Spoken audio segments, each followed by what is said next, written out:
Ed, então pode começar a gravar. Estamos gravando. Então, bom dia a todos. É um prazer tê-los aqui hoje no nosso quinto dia da Engenharia Mecânica, né? Mais um ciclo de palestras que a gente tem, o nosso ciclo de palestras anual.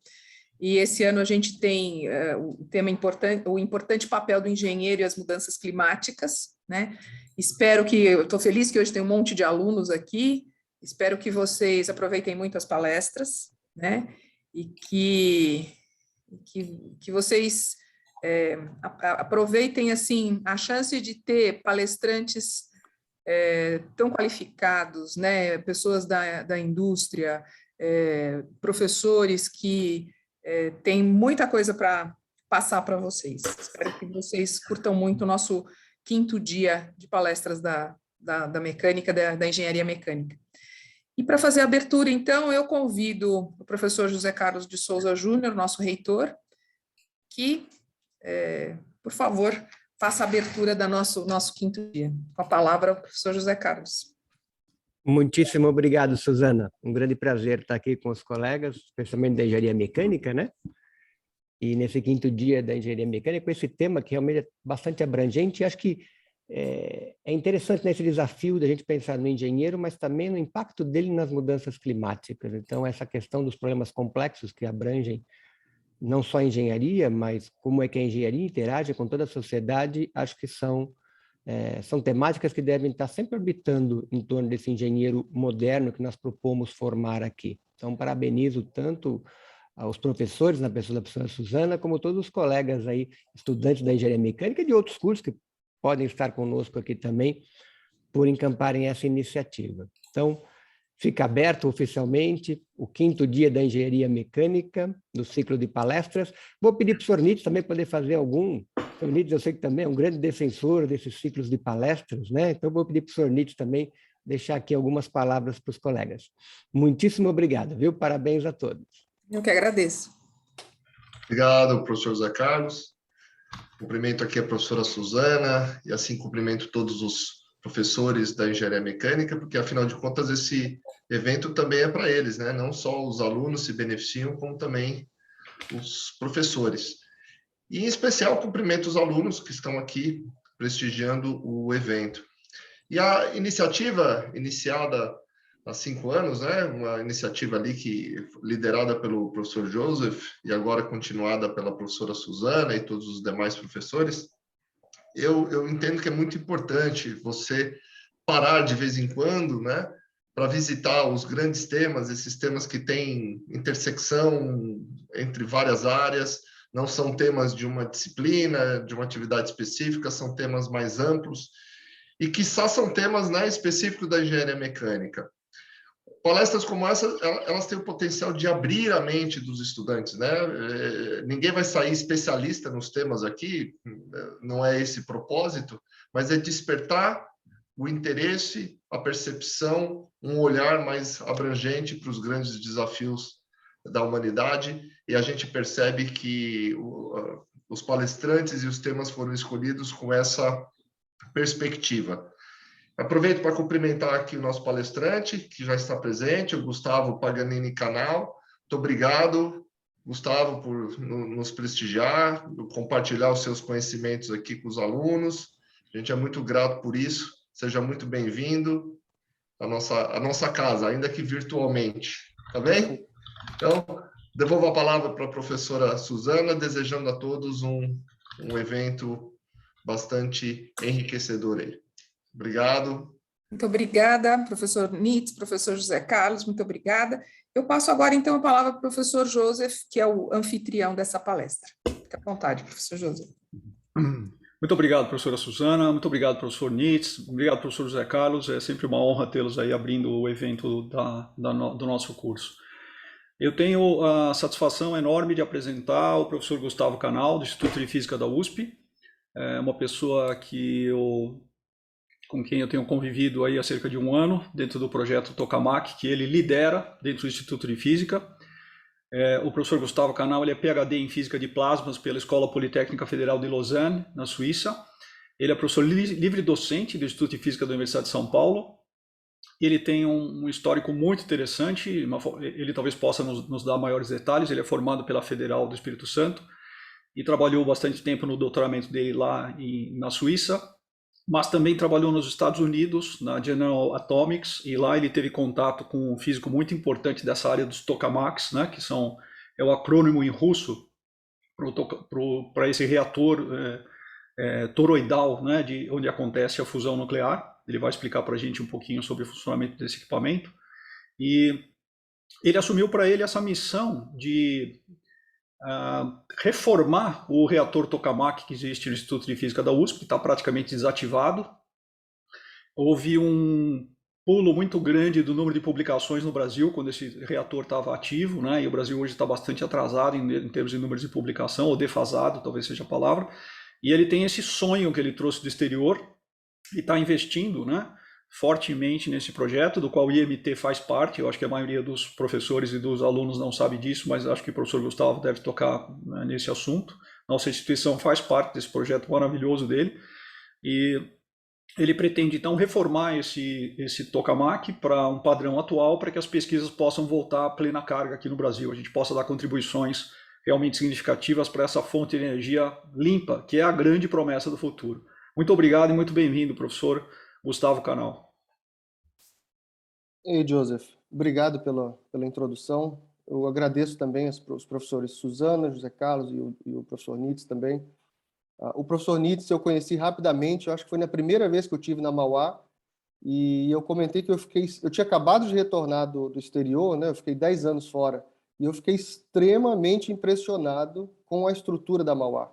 Eu cheguei a falar na época que eu não sabia que no Brasil existia uma estrutura como aquela. Eu fiquei muito orgulhoso, na verdade. E a minha ideia era replicar boa parte daquilo dali no nosso laboratório, né? Principalmente a limpeza. A limpeza foi uma coisa que me deixou muito impactado. Hoje, no nosso laboratório, infelizmente, nós conseguimos medir o grau de inutilidade de um aparelho passando o dedo em cima. Né? Mas, enfim, esse é um laboratório muito antigo, né, que a gente trabalha, e as coisas foram acontecendo ao longo do tempo, né, não foi gradualmente, mas a ideia agora desse projeto é revitalizar não só o reator, mas toda a instalação, né, fazer aquele prédio se tornar, eu experimento, né, dentro do prédio, um experimento a nível internacional, né? E como o professor Joseph falou, a Mauá tem tido um papel, eu diria, fundamental. Eu costumo falar para o professor Ari, que é o meu braço direito, e o professor Alessandro, que é o meu segundo braço direito, né? Juntamente com o professor Joseph, eu tenho vários braços direitos, né? Engraçado que são todos da Mauá. Eu sempre brinco que, apesar de ser físico, eu tenho um pé na engenharia. Eu sou formado em eletrotécnica, então eu gosto muito dessa interação, de saber pegar algo da física e dar uma finalidade para aquilo, não apenas estudar por estudar, né? Eu acho muito importante. E o corpo técnico da Mauá tem dado esse suporte gigantesco para esse projeto. Então, eu agradeço imensamente pela oportunidade, realmente, de coração, essa gratidão. Sem a Mauá, esse projeto não sairia do papel, sem todo esse auxílio da Mauá. Eu já falei isso, expressei isso várias vezes ao professor Ari, inclusive o professor Alessandro, o professor Joseph. Eu vou começar, então. O professor Cláudio também, que ajudou a gente com o convênio, esqueci de mencionar. A parceria dele nisso foi muito importante para dar celeridade ao processo, para que os alunos comecem também a tomar proveito, né, dessa colaboração.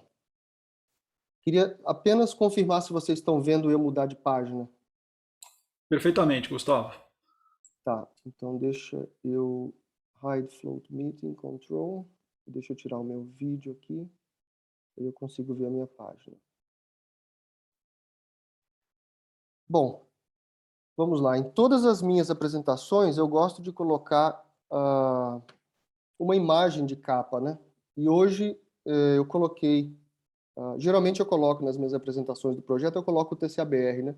Mas como hoje é uma apresentação um pouco mais abrangente sobre o status da fusão nuclear como uma fonte de energia, nós temos aqui o ITER, que representa hoje todos os esforços internacionais todos os esforços da humanidade, eu diria, em busca dessa nova fonte de energia. E aqui em escala você pode ver o tamanho de um ser humano com relação às instalações. Existem vários desafios tecnológicos que ainda precisam ser resolvidos. Existem problemas que já foram resolvidos, mas eu gostaria apenas de enfatizar aqui. Né? Nós teremos aqui, no interior desse toroide, né, essa forma, como se fosse uma espécie de câmara de ar de pneu, né? Nós teremos aqui dentro um plasma que vai chegar a 116 milhões de graus. Isso é muito mais quente do que o núcleo do Sol. Nós teremos um Sol aqui dentro, em formato de rosquinha, algumas ordens de grandeza, uma ordem de grandeza, pelo menos, mais quente do que o nosso Sol. E essas bobinas que vocês veem aqui em rosa, elas são feitas de material supercondutor, inclusive essa outra, mais amarela, que funcionam a temperaturas no hélio líquido, em torno de 4 Kelvin, 4.2. Então, perceba que nós vamos ter o ponto mais quente do nosso sistema solar inteiro, né? Hoje, o ponto mais quente é o nosso Sol. Uma vez que esse reator for ligado, nós teremos o ponto mais quente do sistema solar a alguns poucos metros de uma temperatura muito próxima do zero absoluto. Então, imagine o estresse termomecânico que esses componentes vão sofrer. As forças mecânicas envolvidas, as forças eletromagnéticas que atuam sobre essas bobinas são da ordem de meganewtons, coisas absurdamente altas, forças colossais. Então, existem muitos desafios tecnológicos envolvidos que foram superados durante o projeto desse reator. Bom, eu dividi a minha apresentação, primeiramente, motivar a busca por novas fontes de energia. Depois eu falo como que a fusão nuclear ela entra para suprir essa crescente demanda de energia que eu vou demonstrar na primeira parte. E aí depois eu falo dos tipos de confinamento de plasmas termonucleares. Eu vou também explicar o que é um plasma. Qual é o critério que a gente utiliza para dizer que um reator está produzindo energia ao invés de consumir? Existe um limiar que, abaixo de uma determinada potência ou temperatura, a máquina consome energia, e acima de uma temperatura ou pressão, ela produz energia. E falo também dos 3 tipos de confinamento de plasmas termonucleares que temos hoje. E, dentre eles, o confinamento magnético, que é o mais difundido. Dentre as máquinas de confinamento magnético, temos o tokamak, que é o conceito que foi mais desenvolvido ao longo da história. Por final, eu falo da fusão termonuclear controlada no mundo e, em especial, no Brasil, falando aqui da implantação do LFN, que é o Futuro Laboratório Nacional, para estudos de fusão nuclear, e, finalmente, o upgrade do TCABR. Bom, pela primeira parte, então, todos nós sabemos que energia é o bem mais básico que nós precisamos para produzir conforto, em termos de alimentação, iluminação, aquecimento, resfriamento, transporte. Né? E, em geral, precisamos, está ilustrado nessa figura, um consumo de energia substancial, a um preço razoável, obviamente, para que a gente consiga sustentar uma qualidade de vida. Né? Aqui você vê vários processos sendo acelerados. Isso tudo requer mais energia, né? Na hora de você acelerar esses processos, em um curto intervalo de tempo, ou seja, a sua potência aumenta. Né? Para suprir essa potência, devido ao aumento do número de pessoas nascendo, né? E ao crescimento também econômico dos países, as agências internacionais, como, por exemplo, a International Energy Agency e o DOE dos Estados Unidos, o Department of Energy, eles estão prevendo um aumento no consumo de energia da ordem de 56% até 2040, né, que é principalmente disparado pelo crescimento econômico e populacional de países como China e Índia. Aqui estão as citações, de onde vocês podem tirar essas informações. A matriz energética hoje que supre essa nossa atual demanda, e essa demanda em crescimento, ela é predominantemente montada com base em combustíveis fósseis. Pode ver aqui o carvão, o petróleo, o óleo, né, e gás natural. Perceba o seguinte, imagine que hoje, instantaneamente, por algum motivo, não precisa entrar em detalhes, mas suponhamos que não tenhamos mais acesso a combustíveis fósseis hoje. O que acontece com essa curva? Essa curva de consumo em função dos anos. Essa curva simplesmente desaba. A gente não vai ter energia nem para carregar nossos celulares. Quem dirá para manter uma UTI funcionando, por exemplo, ou então uma farmacêutica, uma indústria farmacêutica para produzir medicamento. Então, juntamente com o desabamento dessa curva, que não teremos de onde tirar energia para suprir essa demanda, a expectativa de vida vai diminuir, porque não teremos nem energia para sustentar uma indústria farmacêutica, por exemplo, ou uma siderúrgica. Enfim, teríamos um problema muito grave se perdermos combustíveis fósseis. Isso inevitavelmente vai acontecer em alguma hora, porque esses recursos são finitos, né? Existe sempre aquela piada que o petróleo vai acabar em 20 anos, né? E tem 20 anos que eu escuto essa piada, mas a verdade é, vai acabar em algum momento. Então, um dos desafios é encontrar novas fontes de energia que sejam seguras, sustentáveis, economicamente viáveis. É um fator muito importante, porque todo mundo sabe o custo da energia quando as termoelétricas são ligadas. Então, você precisa ter uma energia que seja economicamente viável e precisa ser compatível com o ambiente, né? E, eu acabei não colocando aqui, ela precisa ser escalável, porque para você suprir toda essa demanda, você precisa de algo que produza muita energia por unidade de tempo, para suprir toda essa demanda. Um dos problemas dos combustíveis, outro problema, né, dos combustíveis fósseis é o fato desses combustíveis estarem localizados no planeta, né? Existem pontos de concentração. Então, esse é um problema, né? Surgem guerras, enfim, uma infinidade de problemas associados a essa concentração dos recursos. Se nós fôssemos olhar apenas para o carvão, né, existem reservas de carvão em vários países que permitiriam um consumo, sustentar o consumo atual ainda por várias centenas de anos. Então, poderíamos simplesmente abrir mão do óleo e do gás natural e olharmos só para o carvão, não teríamos problemas dentro de algumas centenas de anos.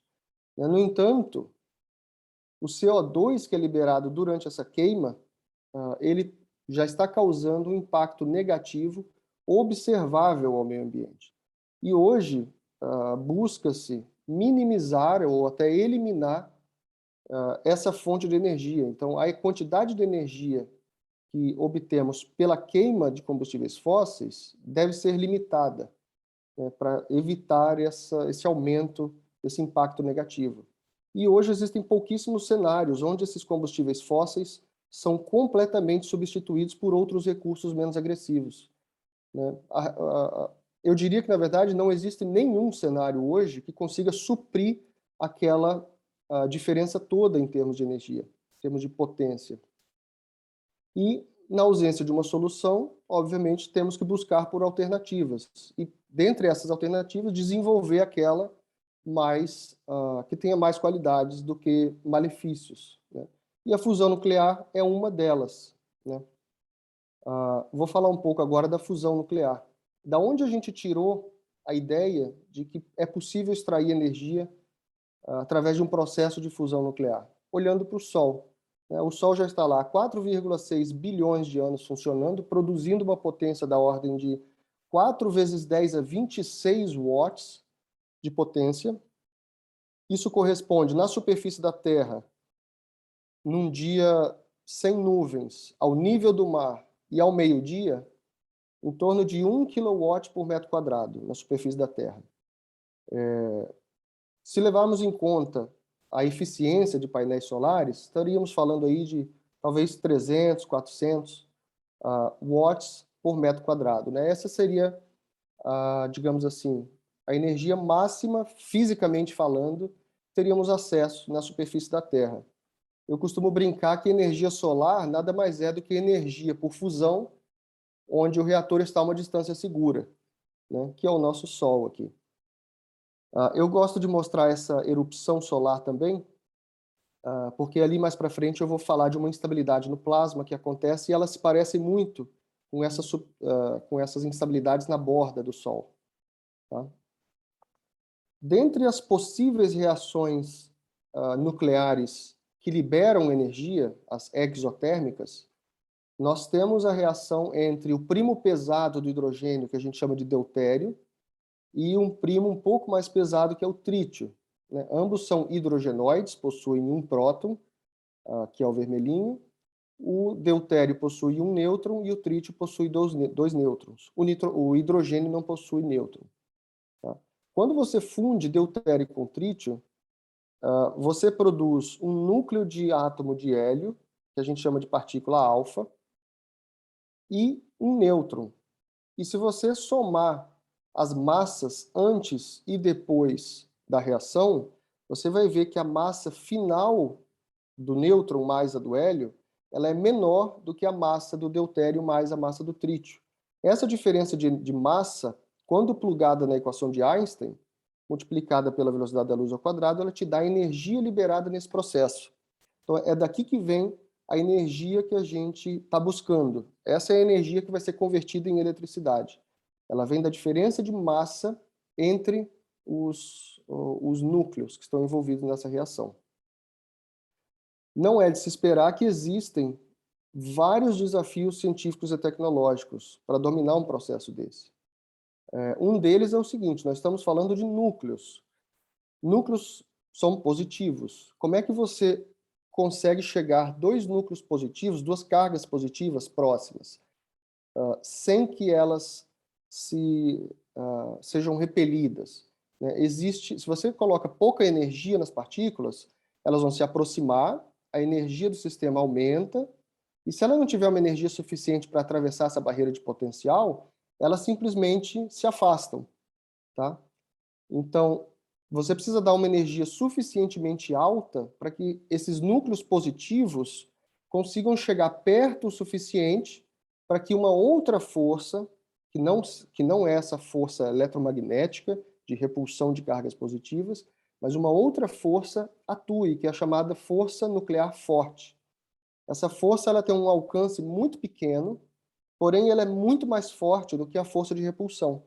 Então, se você consegue chegar às partículas bem perto, essa força atua e ela é maior do que a força de repulsão. Então, ela gruda os dois núcleos. Esse é o processo de fusão. E aí a energia do sistema fica negativa. Então, essa diferença de energia é que é liberada numa reação de fusão.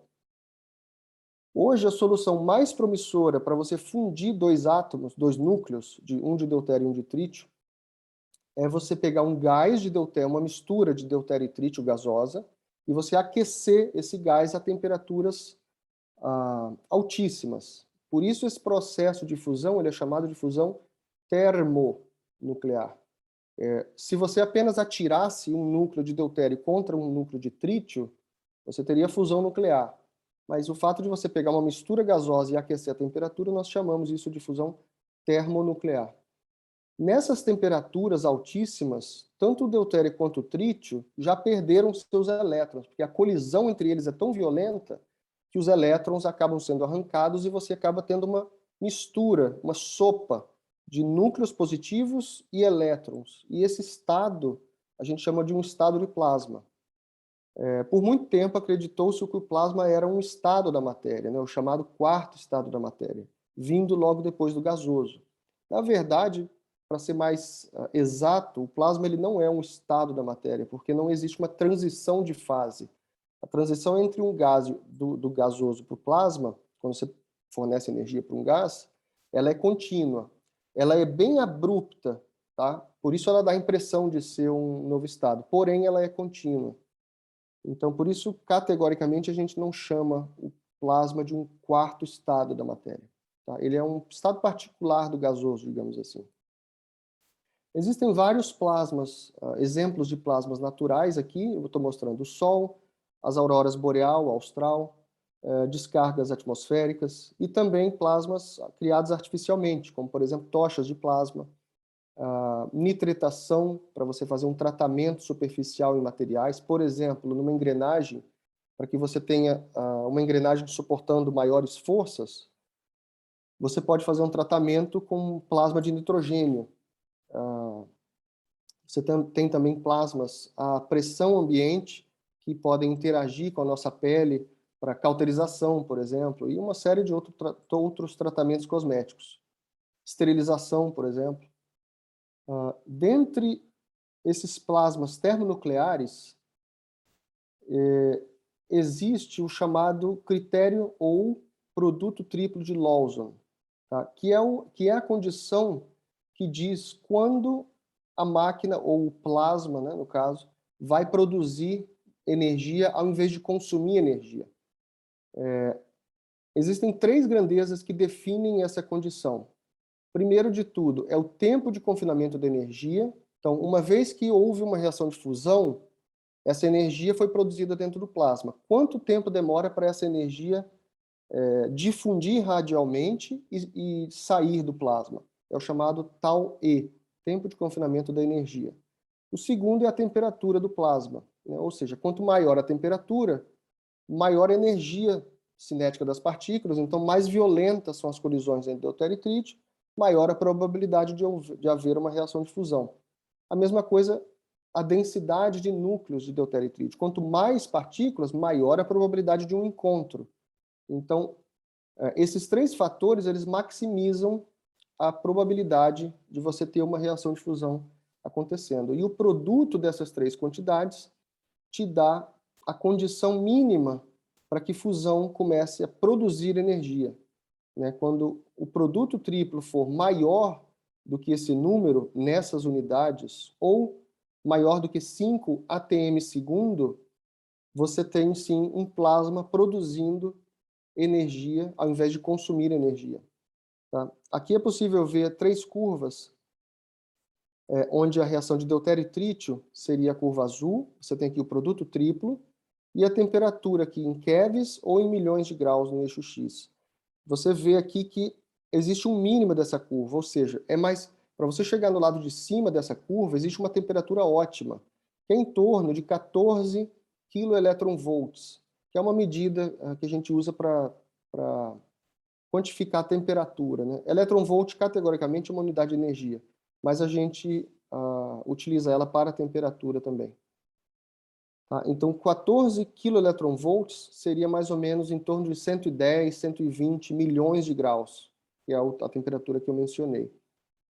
Como nós temos 3 quantidades, se você maximiza, por exemplo, 2 delas e permite que uma seja relaxada, né, não seja tão alta, você tem aí 3 possibilidades. Você pode maximizar a densidade e o tempo de confinamento da energia e relaxar um pouco na temperatura. Esse é o confinamento gravitacional, é o que o Sol utiliza. A temperatura no Sol ela não é tão alta quanto aquela necessária num tokamak. Né? Já o confinamento inercial, a gente maximiza densidade e temperatura. E o tempo de confinamento pode ser relaxado um pouquinho. E o confinamento magnético, a gente maximiza o tempo de confinamento de energia, temperatura, e opera um gás em baixa pressão, em baixa densidade. Vocês podem ver aqui que várias máquinas foram sendo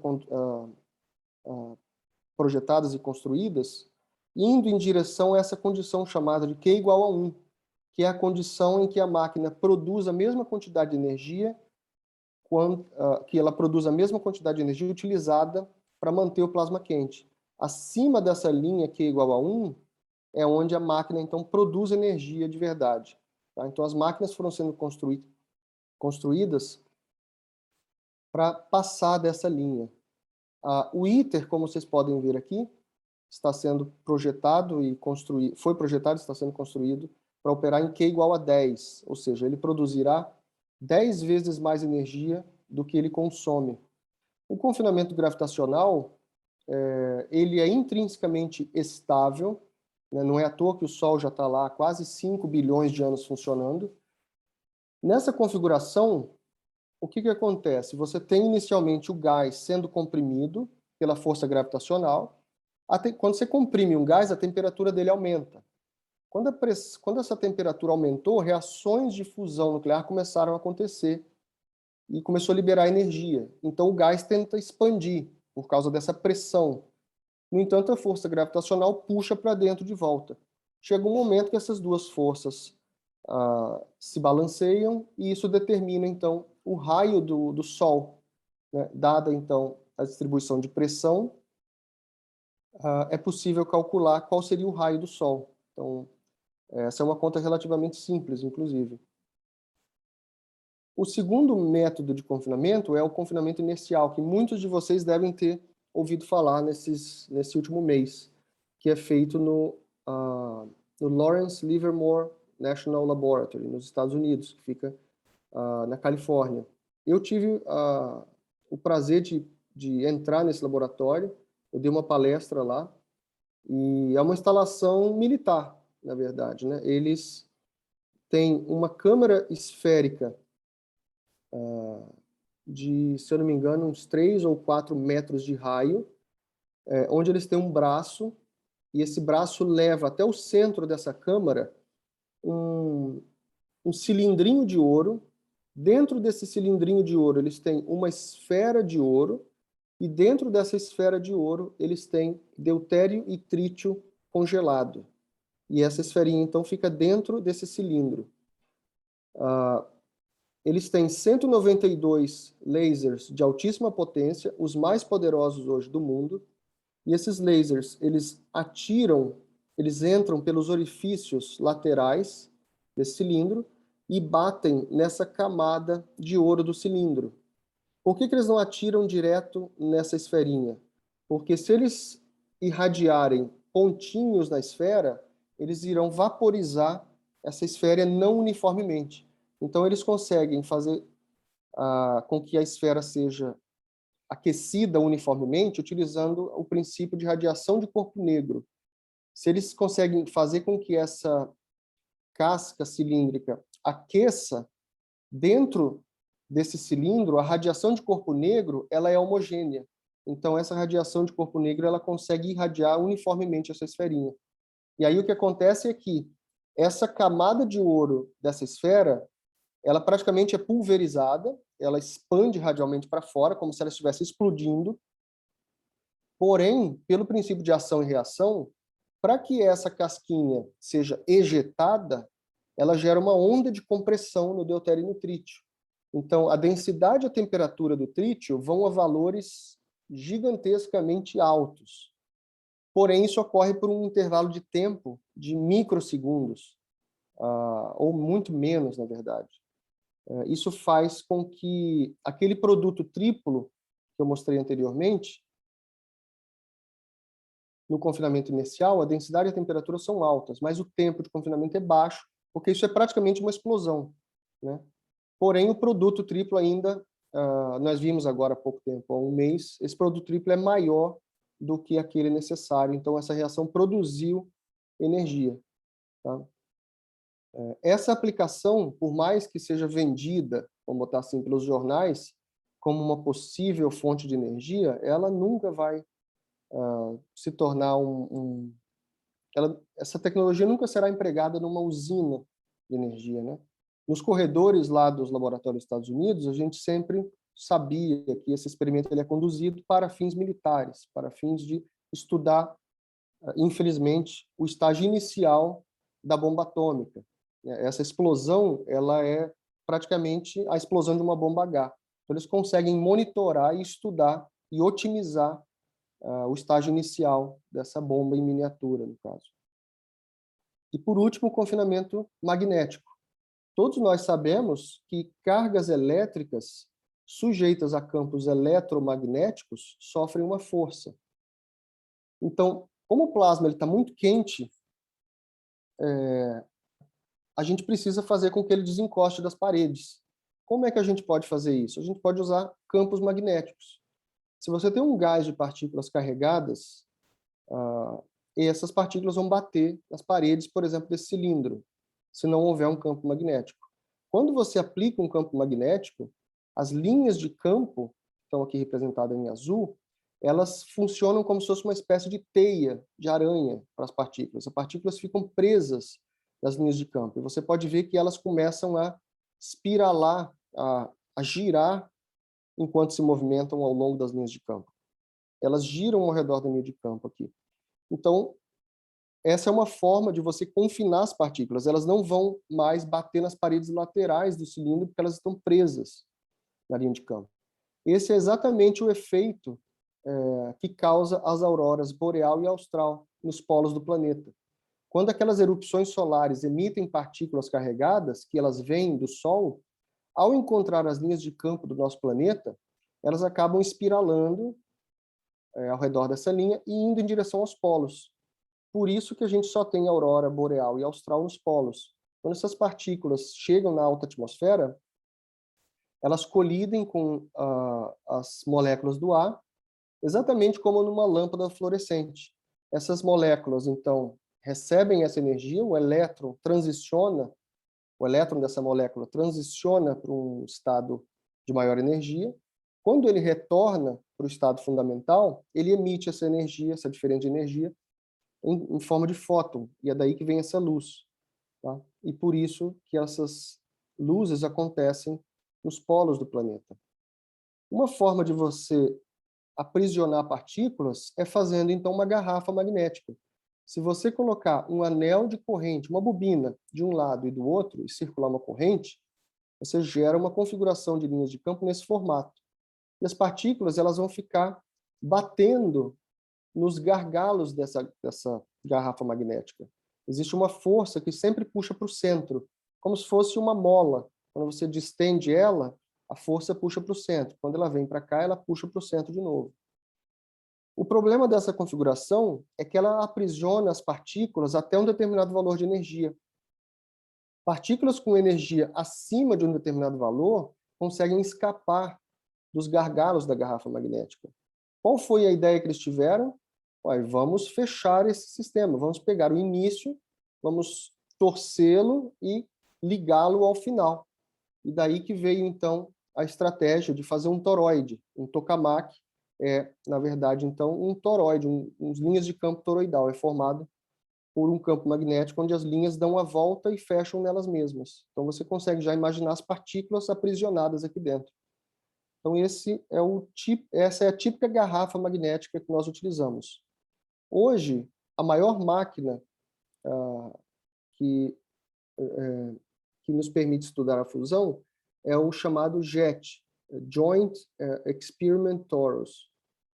Essa máquina ela produz plasmas com densidade de 10 a 20, 3 ordens de grandeza abaixo da densidade atual, a densidade que temos hoje, na verdade, 5 ordens de grandeza aproximadamente. Temperaturas de 10 keV, que são os 116 milhões de graus que eu falei, sejam Celsius ou Kelvin, campos magnéticos da ordem de 5 Tesla, e ao redor dessa coluna central vai circular uma corrente elétrica no plasma da ordem de 15 milhões de amperes, 15 megaamperes. Só para vocês terem uma ideia, a corrente elétrica média de uma descarga elétrica de um raio, ela é de 15 quiloamperes. Né? Então, ao redor dessa coluna, mais ou menos aqui onde estaria a cabeça desse pesquisador, circulando aqui, nós teríamos em torno de 1000 raios sendo mantidos por fontes de potência, 1000 raios entrelaçados como se fossem uma trança, fechando aqui num anel, circulando ao redor, uma descarga colossal e sustentada por fontes externas de potência. Então, perceba o desafio tecnológico envolvido em sustentar 1000 raios circulando dessa máquina. Como é que funciona um tokamak? Bom, como eu falei, precisamos de um campo magnético que se feche sobre ele mesmo. Então, podemos enrolar um fio, né, como vocês podem ver aqui, e aplicando a regra da mão direita, que muitos devam se lembrar, pela regra da mão direita você vê que o campo magnético em cada um desses fios, no interior do toroide, ele aponta sempre na mesma direção. Então, assim, nós conseguimos criar um campo magnético que se fecha sobre ele mesmo, enrolando um fio ao redor de um toroide, de uma câmara de vácuo toroidal, que é essa figura que eu já mostrei. Então, aqui são as bobinas de campo toroidal, e elas que geram esse campo magnético verdinho aqui, que é o campo toroidal, que é o campo de confinamento. Agora, para esquentar esse plasma, exatamente como a gente faz no chuveiro, quando a gente passa a corrente elétrica na resistência do chuveiro, a gente consegue esquentar a água. Por efeito Joule, a água é esquentada devido à dissipação de potência no filamento do chuveiro. Por que não utilizar o mesmo princípio para esquentar o plasma? É por isso que a gente passa uma corrente elétrica nele, para esquentar a temperatura dele até certo ponto. Depois disso, é necessário um aquecimento adicional. Tá? Mas como é que a gente induz corrente elétrica no plasma? A gente tem um solenoide central, que é uma bobina, no centro do reator, e a gente faz a corrente elétrica nesse solenoide subir, variar com uma taxa constante. É como se aqui fosse o primário de um transformador e o plasma fosse o secundário de um transformador de uma única volta e em curto. Então, se você coloca uma rampa de corrente no primário, de derivada constante, de uma rampa temporal constante, você consegue induzir uma corrente elétrica constante no secundário desse transformador, que é o plasma. E é assim que a gente controla a corrente no plasma, então, controlando a taxa de variação de corrente no solenoide central. Somando o campo magnético gerado pela corrente de plasma, que é esse campo aqui, com o campo que já existia anteriormente, que é o campo toroidal, nós temos essas linhas de campo resultante, que é a amarela. Então, essas linhas amarelas, elas formam uma espécie de tecido magnético. Essas são as superfícies magnéticas que aprisionam o plasma numa região do espaço. Então, é assim que nós fazemos essa garrafa magnética. No futuro, o que se deseja é ter uma planta de potência, uma usina nuclear que produza energia. Nós teremos aqui o plasma produzindo nêutrons. Esses nêutrons, eles escapam do campo magnético, porque um nêutron não tem carga, então não existe força atuando sobre ele, e ele vai ser coletado no chamado manto, onde a energia do nêutron é depositada. Esse manto vai esquentar por conta dessa energia que ele absorve dos nêutrons. E aí vira o processo de uma termoelétrica convencional. Você vai ter uma serpentina nesse manto, a energia do nêutron faz o manto esquentar e vaporiza a água nessa tubulação. Esse vapor, então, toca uma turbina elétrica que produz eletricidade. Tá? Então, no fundo, um reator a fusão é uma termoelétrica. A gente só troca o carvão por deutério e trítio. Parece fácil, né? Mas existem vários desafios para lidar com o trítio, por exemplo, que eu não vou entrar em detalhes agora. Falar um pouco das pesquisas em fusão termonuclear no mundo. Eu gosto muito desse mapinha aqui, desse mapa onde vocês têm aqui várias bolinhas, onde vocês podem ver os tokamaks em operação no mundo. O TCV, que é a máquina da Suíça, que foi onde eu fiz o meu trabalho de doutoramento. Tem o ASDEX Upgrade na Alemanha, eu também tive a oportunidade de trabalhar. O JET, que é a maior máquina do mundo hoje na Inglaterra. O NSTX-U, que é a máquina de Princeton, que eu também trabalhei. Essa é uma máquina esférica, um tokamak esférico. O Alcator CMOD, que era a máquina do MIT, nos Estados Unidos. E o D3D, que é a maior máquina americana, que é operada pela General Atomics, que foi onde eu trabalhei durante o meu período nos Estados Unidos, a maior parte desse período. Perceba que abaixo da linha do Equador, nós estamos aqui praticamente sozinhos, ganhando por WO, vamos colocar assim. Temos 2 tokamaks hoje no Brasil, em operação. Essa imagem não tem aqui, eu não atualizei ela ainda, mas existe uma terceira máquina que foi recentemente instalada no Espírito Santo, que é um terceiro tokamak. Esse é um tokamak menor para treinamento de alunos e para o desenvolvimento de uma tocha de plasma para sustentação de corrente de plasma. Né? Infelizmente, eu ainda não atualizei essa figura, mas temos aqui o tokamak TCABR da USP e o ETE do Instituto Nacional de Pesquisas Espaciais, do INPE. Essa máquina foi totalmente construída no Brasil, o ETE, enquanto que o TCA-BR foi construído na Suíça antes do TCV. Então, anteriormente ao TCV, havia lá o TCA-BR veio para o Brasil e no lugar dele eles construíram o TCV. O JET foi uma das máquinas que conseguiu chegar, foi a máquina que chegou mais próximo da condição Q igual a 1, que é a condição em que você produz tanta potência quanto consome. Ela chegou a 67%. Tá? E, como eu falei, o ITER está sendo foi projetado e está sendo construído para chegar em Q igual a 10, produzir 10 vezes mais potência do que ele consome. E aqui é possível ver um ser humano em escala, tanto aqui quanto aqui, que dá uma ideia da instalação ao redor e do tamanho da máquina, né? Para você ter uma ideia da complexidade em termos de engenharia, que é trabalhar nesse projeto. Eu cheguei a trabalhar no projeto de umas bobinas que são localizadas na parte central dessa máquina, enquanto eu trabalhei nos Estados Unidos. A construção do ITER está prevista para terminar em 2025, que é quando terá, provavelmente início de 2026, é quando haverá o primeiro disparo dessa máquina. Aqui é possível ver um ser humano em escala da região que a gente chama de divertor, que é onde boa parte da potência produzida ela acaba sendo depositada nas paredes da máquina. Então, essa região ela sofre muito devido a essa deposição de calor. E hoje, no Brasil, nós escrevemos e submetemos ao Ministério de Ciência e Tecnologia um programa nacional para a fusão nuclear. E dentro desse programa nacional está prevista a construção de um laboratório a nível de porte nacional, um laboratório que é o LFN, Laboratório de Fusão Nuclear. Esse laboratório será construído em Iperó, perto de Sorocaba, ao lado do sítio da Marinha.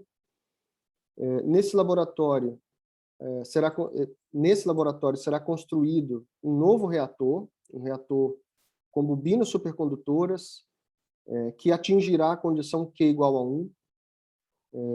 Nós estamos treinando uma geração de alunos de pós-graduação que se tornarão a equipe de pesquisadores do LFN. Infelizmente, hoje, se esse laboratório aparecesse instantaneamente construído, teríamos muita dificuldade de populá-lo com pesquisadores treinados. Então, existe um grande desafio em recursos humanos hoje. Temos que trabalhar muito duro, muito forte para formar recursos humanos.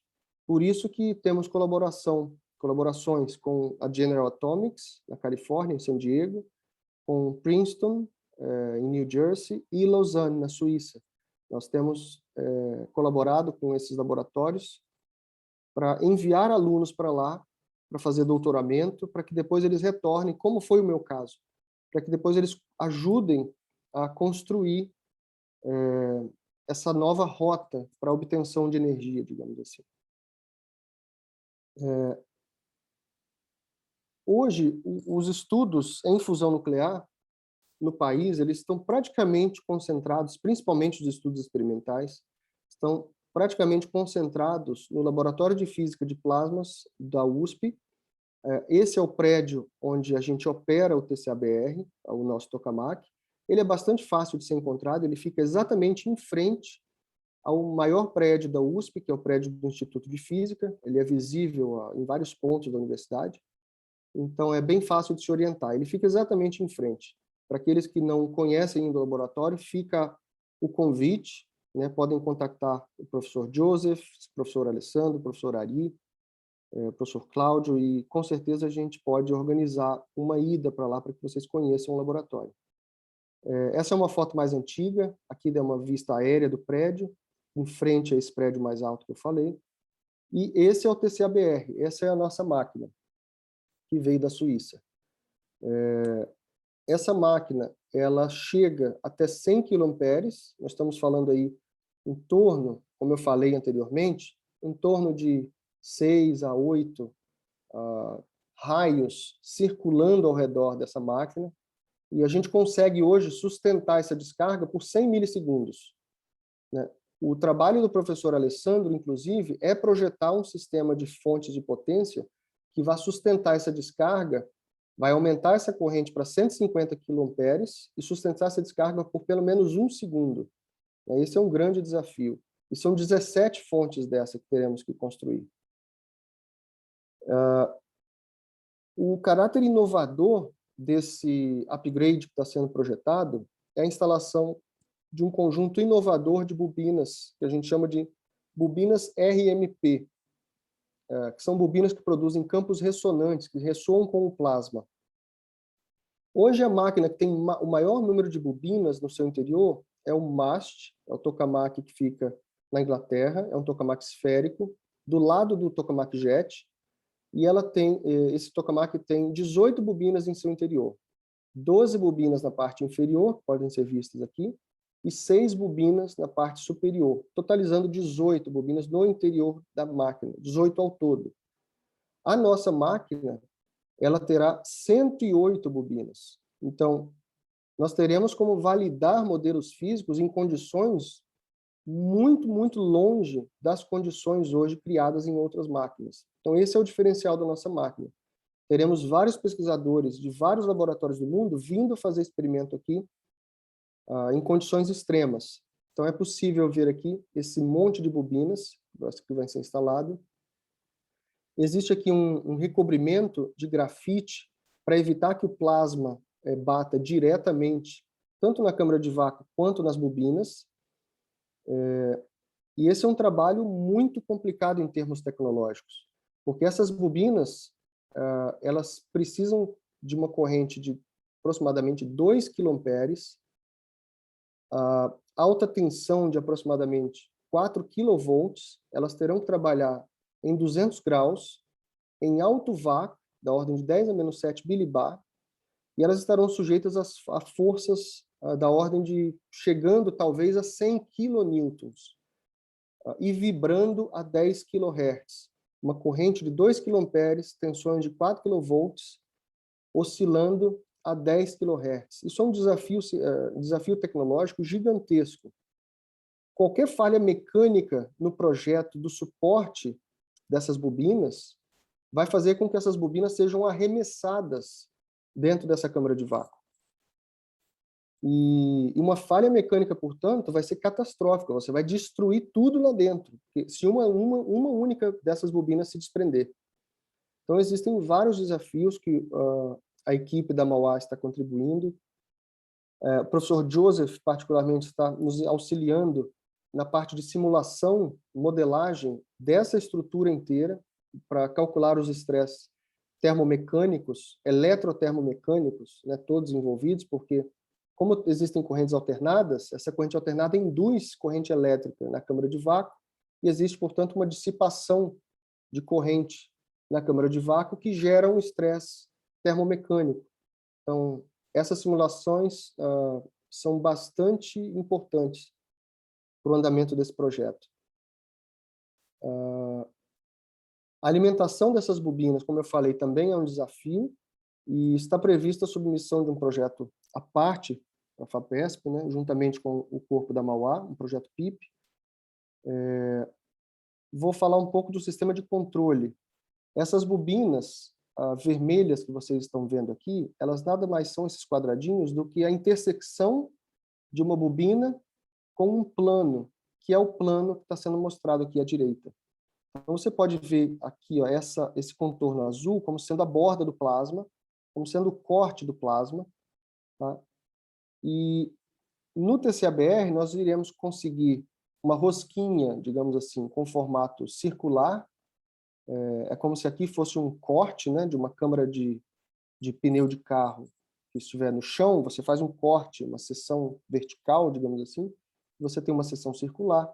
Poderemos ter plasmas alongados, plasmas com uma triangularidade positiva, triangularidade negativa, um plasma com quadratura. Hoje, nenhuma máquina consegue chegar na quadratura que a gente vai chegar. Essa quadratura ela é medida em termos de uma variável, e as máquinas hoje chegam a 0,1. Nós conseguiremos chegar a 1. Existem vários benefícios em termos de estabilidade com relação à forma do plasma. tá? A configuração com o chamado ponto X, com 2 pontos X, e quando você coloca um ponto X em cima do outro, você gera a chamada configuração Snowflake. Essa partezinha central, elas parecem muito com um floco de neve. Tá? E existem vários benefícios também atrelados. O plasma ele tem uma tendência natural de aumentar, de mudar a sua posição, tanto radial quanto vertical. Então, precisa de uma malha de controle que atue em poucas centenas de microsegundos, que controle a corrente em cada uma dessas bobinas, correntes de 8 quilomperes em cada uma dessas bobinas. O plasma ele tem massa de microgramas, né? Então, pensando em F igual a MA, se você tiver um desbalance de força nesse plasma, que seja de um único newton, como F é igual a MA, e M é da ordem de microgramas, nós estamos falando de uma aceleração de 10 a sexta metros por segundo ao quadrado. Mas o plasma ele bate violentamente contra as paredes se ele não for controlado. Então, existe também um gigantesco problema em termos de controle desse sistema. As fontes, como eu mencionei, que foram projetadas pelo professor Alessandro, os resultados já foram publicados numa revista internacional chamada Fusion Engineering and Design. Aqui está toda a simulação, todos os resultados podem ser encontrados aqui. Para que vocês tenham ideia da magnitude desse sistema, esse é o hall de transformadores do TCV na Suíça. Essas fotos foram tiradas durante uma visita técnica que eu e o professor Alessandro fizemos ao TCV. As chaves seccionadoras e uma única fonte de potência pode ser vista aqui. Lá eles também têm 17 fontes. Esse é o hall de fontes do TCV. Nós iremos também recobrir a câmara de vácuo com azulejos de grafite. Então, essa é uma imagem do TCV, e aqui já é o projeto dos azulejos de grafite do TCABR, que serão fixados através de um sistema que precisa ser muito bem simulado, porque o coeficiente de dilatação térmica dos azulejos é diferente dos metais utilizados para sua fixação. Um único azulejo desse trincando e quebrando lá dentro faz com que a máquina fique parada por pelo menos 1 ano, que é o período que a gente gastaria aí para abrir e fechar a máquina, sem contar o tempo de manutenção, é claro. Então, existem vários problemas científicos envolvidos nesse projeto. Existe também o desenvolvimento de uma tocha de plasma que faz com que apareça um helicoide, um feixe de elétrons, para gerar uma corrente de plasma inicial. Esse é o projeto que está sendo desenvolvido no tokamak do Espírito Santo, que eu mencionei anteriormente. Então, para terminar, eu termino apenas fazendo um resumo da apresentação, falando que novas fontes de energia precisam ser encontradas e desenvolvidas, né? A fusão nuclear é uma delas, eu diria que talvez seja uma das poucas que são escaláveis, tá, ao nível de potência que precisamos. E, além disso, ela é uma fonte de energia virtualmente inesgotável, porque nós podemos encontrar o combustível, por exemplo, deutério, na água do mar, né, a água chamada água pesada. Em vez de H2O, né, se eu não me engano, uma porcentagem, ainda que pequena, da água do mar, ela é D2O. Ela não tem o hidrogênio, ela tem o deutério. Então, o oceano é praticamente um reservatório infinito, em termos práticos, né, desse combustível. Dentre os vários tipos de confinamento magnético, temos o tokamak, que é o conceito que foi mais desenvolvido até a atualidade. O ITER, que é esse tokamak experimental que está sendo construído na França, ele vai demonstrar a viabilidade científica de alguns processos e tecnológica desse método de extração de energia. Tá? E também a viabilidade econômica do processo, porque não adianta nada produzirmos energia numa máquina dessa, porém, quando ligarmos ela, assim como ligamos uma termoelétrica, o preço da energia for 10, 100 vezes mais caro do que de uma hidrelétrica, por exemplo. Então, o fator econômico é muito importante nisso. E o desenvolvimento do setor privado, das indústrias que que suprem os equipamentos para uma instalação dessa é que torna a energia cara. Por isso que um fator importante é desenvolver a indústria nacional, para que ela acompanhe os avanços. Então, esse também é parte do nosso projeto, é trabalhar juntamente com as empresas para que elas consigam acompanhar o que está sendo feito nesse projeto. E desenvolver know-how para competir, inclusive internacionalmente, né? Como eu falei, no Brasil temos o upgrade do TCA-BR e do ETE, que vão permitir estudos avançados, tanto em física de plasmas, quanto na formação de pesquisadores para o LFM. E, como eu falei, a Mauá está tendo um papel predominante juntamente conosco nesse projeto. E eu deixo novamente meu obrigado e deixo aqui indicado um material didático para aqueles que tenham interesse em saber um pouco mais. O livro mais famoso a nível de graduação é o livro do Shen, que é o Introduction to Plasma Physics and Controlled Fusion. Acredito que vocês possam baixá-lo gratuitamente. E o Fundamentals of Plasma Physics, que é um livro extremamente utilizado, muito utilizado, amplamente utilizado em laboratórios internacionais, e foi escrito por um brasileiro, pelo professor José Bittencourt, do INPE. Então, esse livro é muito bom em termos matemáticos, enquanto que esse primeiro te dá uma noção um pouco mais da física, sem se preocupar tanto com a matemática. Então, eu termino aqui e agradeço novamente pelo convite. Professor Gustavo, sensacional a apresentação, muito obrigado, muito inspiradora, muito clara.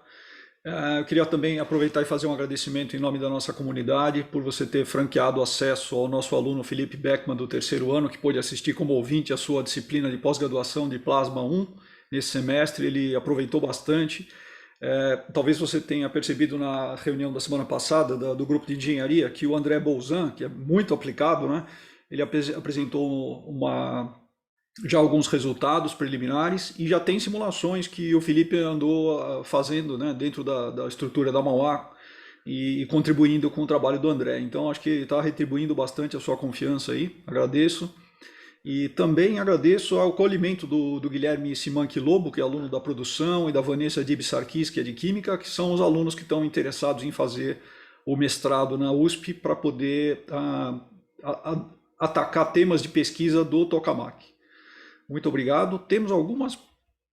Nosso tempo está praticamente esgotado, né? Nós temos aqui, acho que, 2 perguntas de um aluno, do Alex Lima. Deixa eu ver se é isso mesmo. Alex Lima. A energia produzida consegue abastecer quantas casas, mais ou menos? Eu acho que o Alex deve ter entendido mais tarde, né, que a gente ainda está buscando o equilíbrio energético do processo, né? Então isso vai depender do tamanho do equipamento. Mas aí ele faz uma pergunta, por que ouro, né? Por que o ouro é usado naquele experimento que você mostrou para a gente? Não sei se você pode endereçar essa pergunta. Eu não sei exatamente, eu nunca participei desse projeto, eu nunca me aprofundei nesse aspecto, mas eu acredito que seja porque ele consiga absorver essa radiação mais fortemente, digamos assim, absorver mais do que outros materiais. Acredito que seja esse, porque em tokamaks a gente tem também um sistema para medir a radiação que o plasma emite, a gente também utiliza folhas de ouro. Esse é um diagnóstico muito particular, eu nunca trabalhei com ele, mas acredito que seja esse o motivo.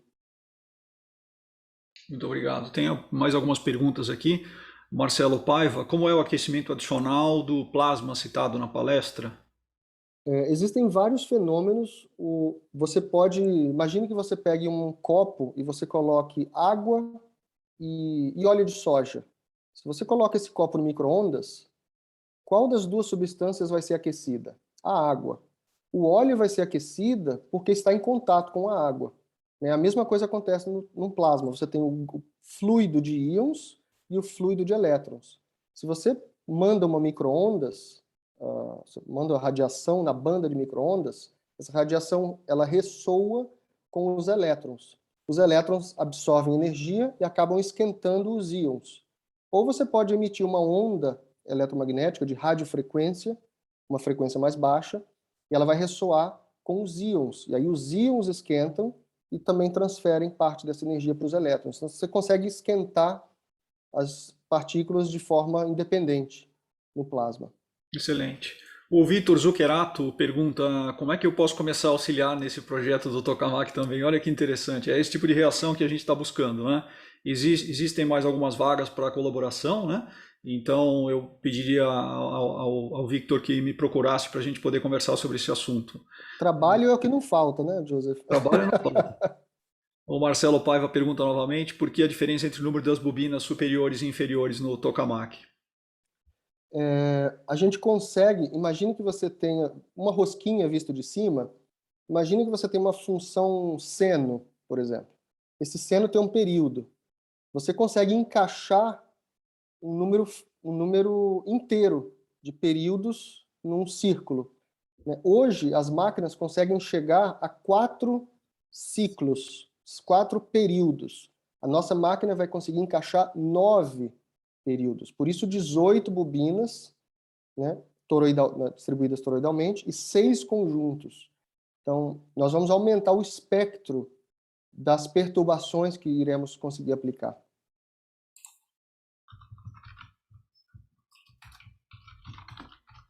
Então, eu estou deixando o e-mail aqui para o Vitor Zuccherato entrar em contato comigo, e o professor Gustavo deixou o e-mail dele em todos os slides, eu imagino que vocês já tenham tomado nota também.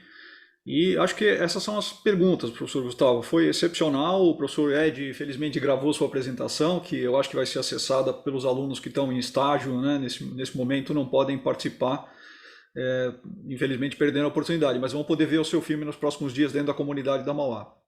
Muito obrigado, agradeço infinitamente. Agradeço novamente, Joseph, e falar para os alunos que deixar o convite aberto também, os professores da Mauá, quando quiserem organizar uma ida ao laboratório, fiquem à vontade para agendar, e falar para os alunos que essa é uma das poucas oportunidades que vocês terão de deixar o seu pé na história, né? Trabalhar em algo que vocês terão como deixar um legado. Seus filhos, netos vão falar, o meu pai, o meu avô trabalhou nesse projeto, né? Então, é muito importante também deixar isso claro. Novamente me despeço e obrigado novamente. Muito obrigado, professor Gustavo. Passo a palavra à professora Suzana. Eu, então, agradeço também, professor Gustavo, excelente palestra, muito obrigada por ter nos presenteado com essa palestra.